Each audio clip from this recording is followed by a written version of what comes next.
Oh, President Ramaphosa is expected to deliver an update on presidential initiatives aimed at stimulating youth employment at Mthatha in the Eastern Cape later today. So we are now going to cross back to Natasha Piri, who's of course there to bring all of these proceedings to us. And she did promise us earlier on that she would be engaging with some of the people who are at the stadium. So over to you, Natasha.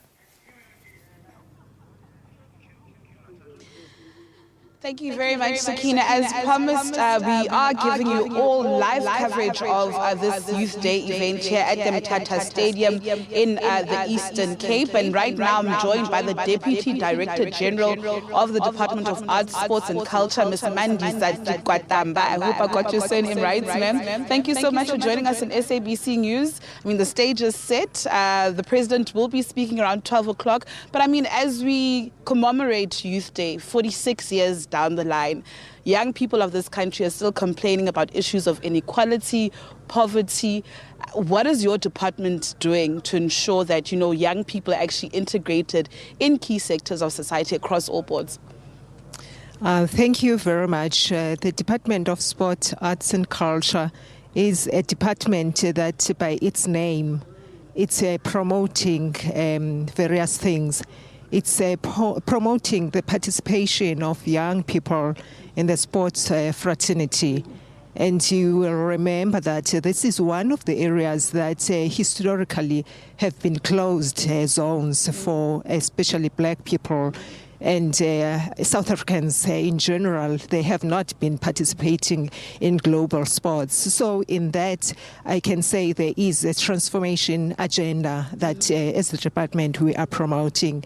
Going to the arts sector as well, this is the sector that is dominated by young people. This is the sector in which young people find themselves in what I would call the future industry. If I may so say, because this is a growing sector, this is a growing industry.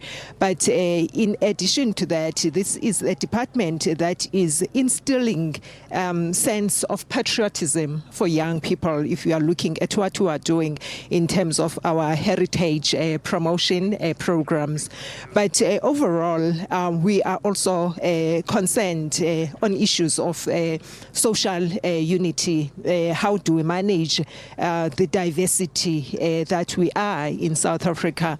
As a result, we do have a program that is focused on social cohesion and nation building. And for us, that combination, it's a combination that takes us across various sectors in the things that I have mentioned. If I am talking sports, that is immediately, as an example, taking us into the terrain of tourism, because sport tourism is one of the greatest things now, if we're even talking the future, the jobs of the future, if you're talking sport as a career. But if we're also looking at the arts sector, it's immediately taking us into the economic sector, if I may so say, just using that as an example.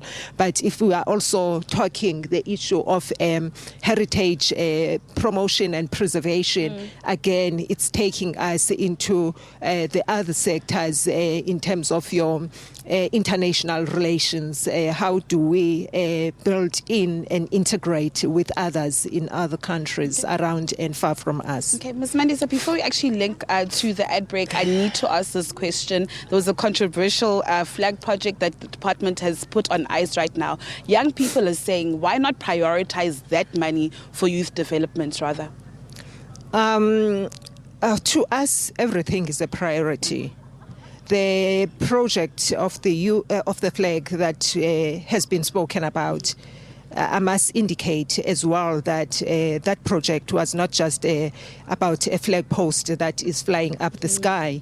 It was a centerpiece of economic activities that would take place around the area in which that flag project was going to be that was part of the plan of saying, how do we make sure that we build on what we have already established in terms of the Freedom Park, and how do we make sure that we can create a hive of economic activities around that. So without me talking to the issue of the flag per se, I'm just providing a background that talks to why this amount of money. This is not an amount of money that was meant just for a flag post up there. It was an amount of money that was meant to be a seed investment to generate and to create a hub that is an economic hub. But having said so, the issue of us, the flag, it's one of the symbols that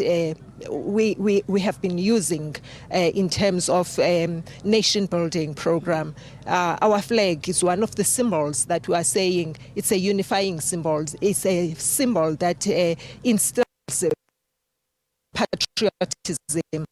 It's not even the manner in which they are handling the flag. It tells that there is something that is received and understood by the nation to say, I learn from my flag to say, how do I uphold my sense of patriotism? How do I understand my country? My country is represented by my flag. Okay. Ms. Mandisa, I think the problem that young people also have is that, government on, policy positions around youth development, it's very good on paper, but the problem is implementation. How do you change this?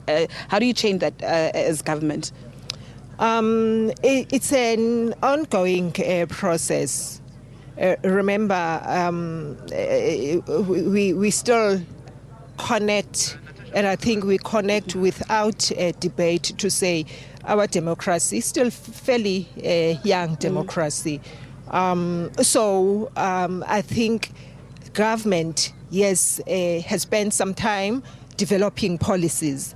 And we must not cut out that time as if it was not there. That time, it's even cutting out the age of our democracy. If we were to say, for example, the first 5 years, 6 years, we were just building our policies, solidifying our policies.